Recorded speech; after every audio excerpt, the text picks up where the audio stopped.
Welcome to the Cabral Concept, where board-certified naturopath and integrative health practitioner Dr. Stephen Cabral shares how he was diagnosed at the age of 17 with a life-altering illness and given no hope for recovery. It was only after studying and traveling all over the world did he discover how to combine ancient Ayurvedic healing practices with state-of-the-art naturopathic and functional medicine to fully rebalance the body and re-energize it with life. It's time to discover how to get well, lose weight, and finally feel alive again. And now, here's your host, Dr. Stephen Cabral. Hi, everyone, and welcome back to the show. Excited to have you with me here today on this Wellness and Weight Loss Wednesday episode, where we are going to be going over the absolute best ways to reduce water weight and water retention, as well as excess puffiness or swelling. So this is one of the big items we work with in my practice with both men and women. Absolutely, we see it affect a lot more women. We'll be talking about why that is, but also in men as well, and why that can be. So I want to go over this today. I always want to clarify that we are not helping people to dehydrate their body. We never want them to lose any percentage of actual natural hydration. But what happens is, and I'm going to explain it on this show, is that people can, for certain reasons, due to certain foods, certain types of stress, etc., can begin to swell with more water. That's when you begin to see a little bit more puffiness of the face. The body looks a little softer overall. The ankles can even get a little bit more swollen, the fingers. So we'll talk about that today. We'll talk about the imbalances that cause this and also what you can do naturally and safely to combat this.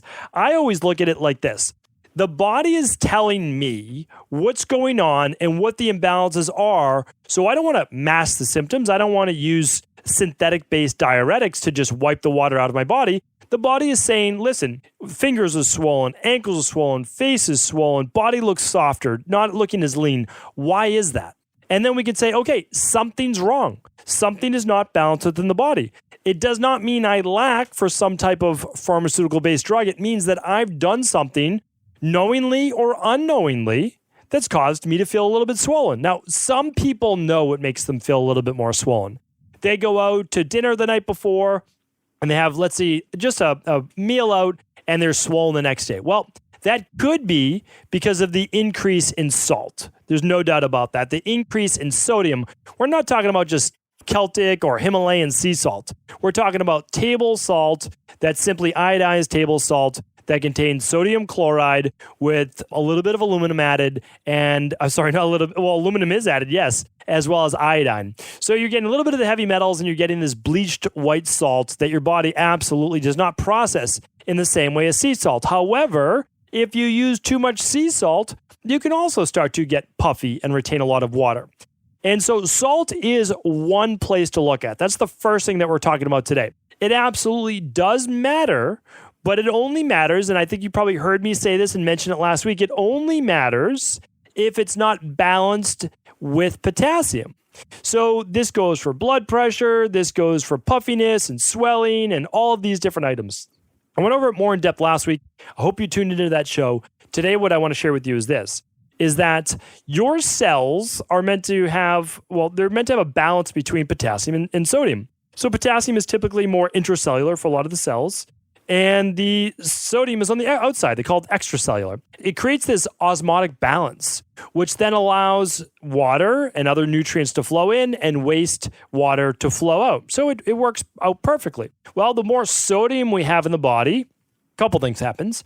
One is it can deplete the body of potassium. It's not balanced. The sodium can get into the cell, swelling the cells and adipose tissue, but also your body will start to hold more water if you take in more sodium if it's not balanced with potassium. So we want to look at that. Salt is not the enemy. You can absolutely overdo salt. You can overdo sea salt. There's a lot of people say like, you can just add more sea salt. Well, that's not necessarily true, especially for the kapha-based body type or the endomorphic body type is more prone to water retention. So they have to be a little bit more careful with that. We see that if you study Ayurvedic medicine and you study functional medicine, then you will see a correlation in your practice of predominantly the people that get higher blood pressure are those people that are more of the endomorphic body type or kapha body type. That doesn't mean that there's anything bad, anything wrong. It just means that you're predisposed to certain things. And those are more anabolic things. It's more of the highs, high blood pressure, high cholesterol, high blood sugar. All of those matter. Whereas the vata body type oftentimes is low blood pressure, low sodium, low blood sugar, and I can't say low cholesterol because they could be high cholesterol as well. It's totally a different process within the body. Now, this is not 100%. I've worked with many people that are vata body type, and they've had imbalances with blood pressure. They've had imbalances with blood pressure, blood sugar, blood pressure, and cholesterol as well. And that's because it's an inflammatory-based issue, and there's other reasons that lead to inflammation, such as stress, et cetera, et cetera. So we want to look at salt. There's no doubt about that. If the only thing you do is say, I need to watch the amount of just processed sodium I'm taking in, like from outside foods, absolutely do look at that. Then just start to balance the potassium right away. Balancing potassium right away, yes, you could eat a banana, but I've done shows on how to get in more potassium. I would love you to check out that previous podcast just because you're going to get much more in-depth knowledge. So that was last year. Every Friday review, I did a show on nutrients, basically super nutrients, right? All the things that our body absolutely needs. Let's see where potassium was. Potassium. I don't see potassium anywhere on my list, but I know that I talked about it. So I'm going to have to find it. I'm going to have to link it up for you. And you could also do, which I'm going to do right now, anytime you cannot find the answer that you're looking for. If you don't know which podcast it was, I recommend going to stevencabral.com/podcast and then just type in your keyword, whatever that keyword is. In this case, we'll talk about potassium. We'll see if I can find this really quick. It could just be my spelling, that's for sure. And we will look back and we will see that I talked about it on sodium potassium balance. That was on episode 1099. And there it is on episode 959. So I knew it was there. Episode 959, if you want to learn about high potassium foods, I absolutely do recommend checking that out. And you'll learn about high potassium foods rather than just eating bananas. You can, just a quick giveaway, squeeze lemon in that water. Lemon in that water all day long will get you a lot of potassium as well. That will help with the sodium balance. Okay, let's move on to the next one. We talked about salt. We talked about potassium. Another electrolyte that does not get its due with helping to balance all the other electrolytes and minerals would be magnesium, even if it's just 200 milligrams per day. Talked about this as well. You can take any magnesium product that you like. Just make sure it's not a carbonate. Don't make sure that it's not an oxide. Conventional medicine uses those. Naturopathic medicine does not. We use absorbable forms. Magnesium oxide is what conventional medicine uses as a laxative. We use ones that are absorbed that your body can actually utilize. So we use things such as magnesium glycinate and lysine and the malate version as well. So those are all great. We use a product called full spectrum magnesium. You're welcome to use whatever you choose is best for you. But if you're using something like a full spectrum magnesium, 2 capsules at dinner. That's it. It's enough magnesium. It's not a lot. It's only about 120 milligrams per capsule. Take 2 of those. You're obviously 240 milligrams. And that will allow you to better utilize not only your B vitamins, to make serotonin, to make your neurotransmitters, to help to calm the nervous system at night. Incredible product. I do it myself. That's why I'm passing it on to you as well. It's also one of the absolute most recommended products in functional medicine. Definitely tune in. I did a show on that, the top nutritional supplements recommended by doctors. And you'll find that out of all the doctors that they looked at, now they didn't have to do it as a survey. They actually showed there's software that allows doctors to recommend products to their patients and wellness clients. And this was independent.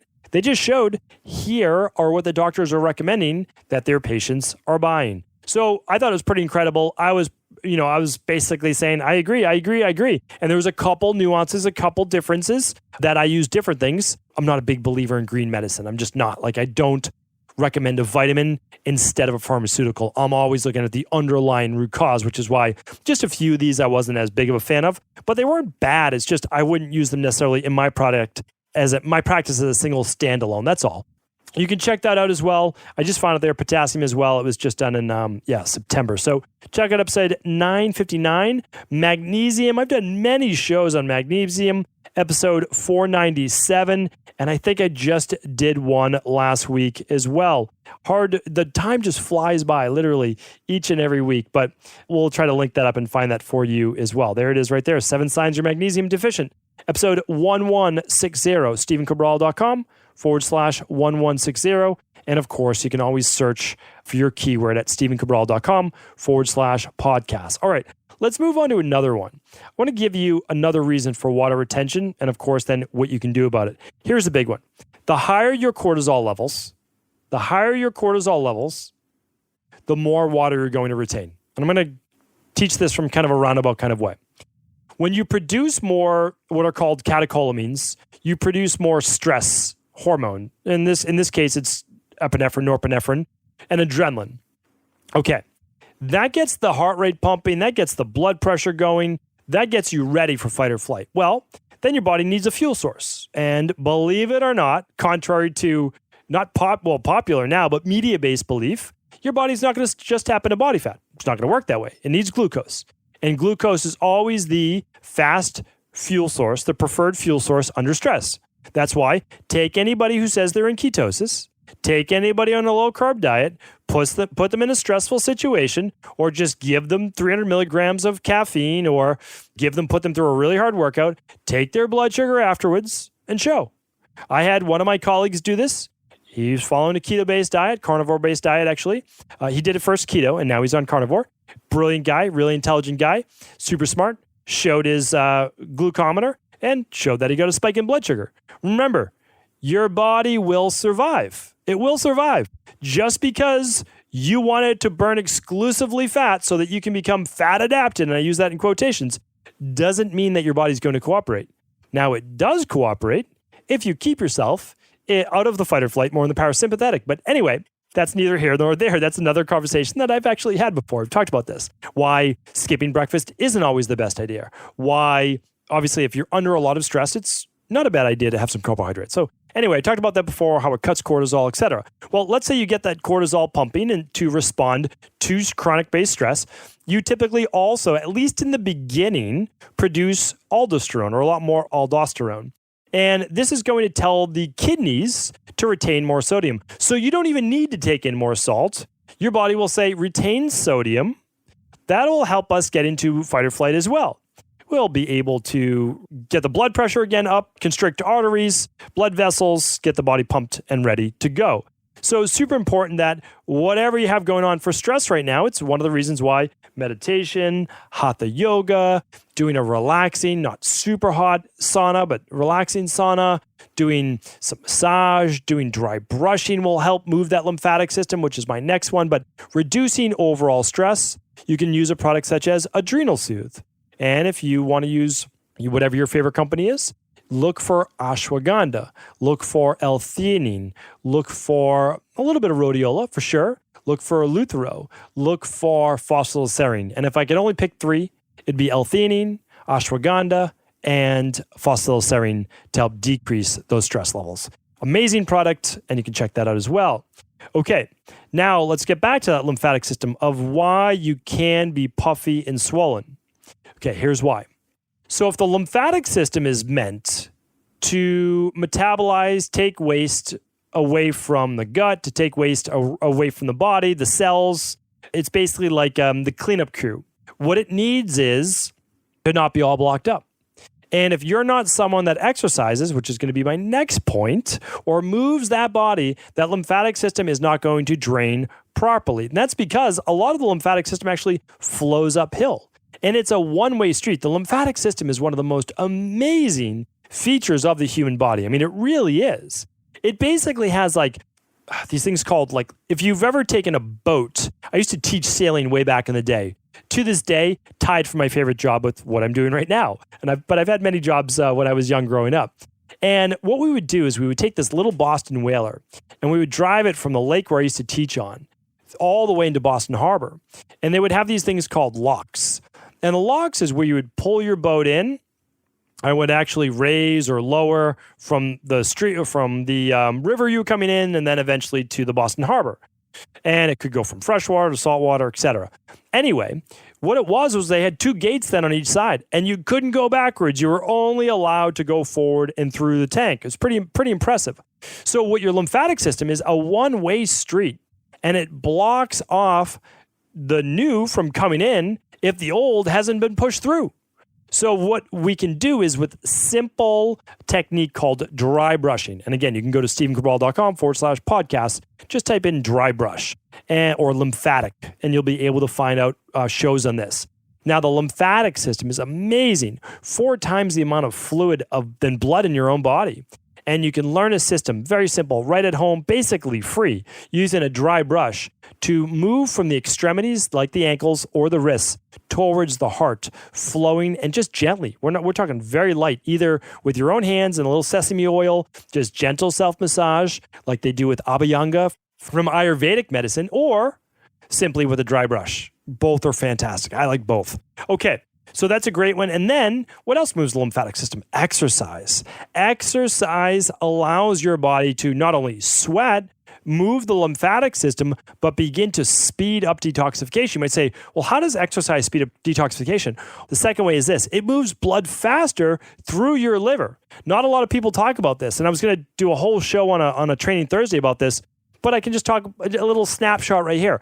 When you exercise, just doing cardio, but you can do obviously anaerobic resistance training as well. When you get that blood pumping, you can do mountain climbers, jumping jacks.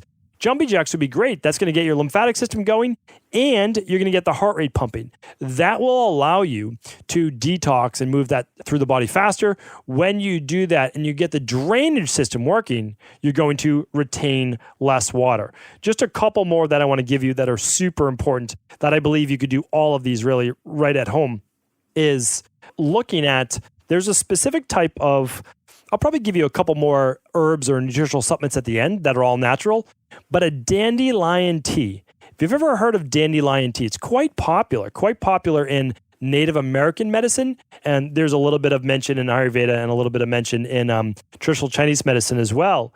And it was used for the liver. There's no doubt about that. But actually what it was used as a natural diuretic that you could do to help you expel more retained sodium that you have in your body. Now, again, I don't recommend overdosing, like overdoing dandelion tea. No doubt, I do not recommend that. And they actually make it as a nutritional supplement. You could, of course, do that, but I'm not an advocate, because I look at dandelion tea as an add-on. Like that's a partner. That's one spoke in the wheel. But if you were doing it just as like high-dose capsules, such as like some wrestlers do and bodybuilders to remove water, you're practicing green medicine. You're using this not to figure out and work on a foundational level, but rather to use it as a diuretic, as a supplement diuretic, which I'm not a huge advocate of, because I want to figure out why you're retaining the water in the first place, okay? A couple more. We need to be careful with a lot of processed carbohydrates. It's why you might find after a cheat meal, or you might just not do well with a lot of starches. And that's because starches will, on average, retain more water naturally. That's because glycogen does, retains water. So to a certain level, this is not a bad thing. It actually helps keep you hydrated. It's why a lot of people on super low carb diets for a long period of time, their faces start to look drawn. They're at a cellular level, slightly dehydrated. And you can actually measure this. So you can say, is this true or not? Well, you can always everything that I speak about is science right to the core. And you can measure these things. You can use bioelectrical impedance, multiple devices, if you're ever wondering and you want to check it out. But here's the thing though. What we're looking at is not the natural and good carbohydrates, such as fruit, vegetables, root vegetables, etc. I'm talking about the processed carbs that don't contain a lot of their own minerals. They're either enriched with additives or they're not the natural source itself. Those will most likely spike blood sugar, which will set off, of course, the fight or flight-based response most likely. And in general, as sugar, essentially the processed carbs, you're going to retain more water. So can't recommend it. Along the same lines, and I know that this is kind of a touchy subject for a lot of people, but alcohol will most likely make you retain quite a bit of water. We've had a number of people come to our body transformation studio in Boston, or of course in the functional practice anywhere in the world. And when we do our initial elimination of alcohol, because we say, hey, if you want to add it back, you're welcome to. Let's just do initial elimination. And typically, depending on, let's make a deal, right? With a person, it's anywhere from 7 days to 21 days. But no matter what, we get through one weekend, right? So they're going from, let's just say Monday through one weekend to the next Friday. So we're getting at least 12 days from someone. And that's enough time. So if we can just skip one weekend, and of course the weekdays, without the alcohol, we'll be able to see the difference. Some people, just changing alcohol will drop like 4 or 5 pounds. It's unbelievable. Here's why. There's a lot going on. I'm actually doing an interview with Melissa Ambrosini on this, doing a whole show on it. So I'll let you know when that comes out. Always tune into the Friday reviews. I always let you know whose show I will be on doing interviews or where I'll be speaking, which after I finish with all the integrative health practitioner curriculum, I'm going to get back on the road after the summer and take a couple months off to be with my family and relax and enjoy. But once we get going again this fall, I'll be doing a lot more speaking, and that's where we're going to start to do a lot more video, which I'm excited about. But anyway, topic for another day. So what I want to talk about is when people consume alcohol, we're talking about now the liver being slowed down. You cannot drink alcohol as well as detoxify at the same level and processes as you were before that. If alcohol is in your system, it's a known poison. So it is poison. I just want to straight out there. Now, again, I'm not saying never to drink again in your whole life. I'm not saying that. Okay. I know a lot of people, they love to consume a little bit of alcohol, and it's one way that they can unwind with friends and family and holidays. And I'm actually not against that. And I'll tell you why. When I look at the Blue Zones, they weren't drinking a bottle and a half of wine a night, but they might have a glass of alcohol just with dinner, not every night, but like as the community joined together. And, even back in the day, it may be once every month or so, or every couple weeks, they get the community together and they might bake a fresh baked pie. All of those things are acceptable as you're doing it in an enjoyable manner, a communal manner. And they've shown that it reduces stress hormones, et cetera. So what I'm saying, though, is if you're drinking every weekend multiple days, or you're drinking multiple days per week, I've done shows on this, and I've just given you the unbiased recommendations. Because why, honestly, why do I care if you drink alcohol or not? I don't, but I want to give you the information as to what the truth is. And the truth is that there are no amount of health benefits that outweigh the negatives of alcohol. So if you want to say to me, oh, well, I'm doing it because it could raise my HDL, my good cholesterol, right? And it can potentially lower my bad cholesterol. I say, okay. But here's all the negative side effects besides that. And it's also, unless you know your genetics, you don't know that it does that. Because if you're a 3-4 allele or a 4-4 allele, it actually will lower your good cholesterol and raise your LDL. So we have to be careful with what we're giving in terms of those recommendations.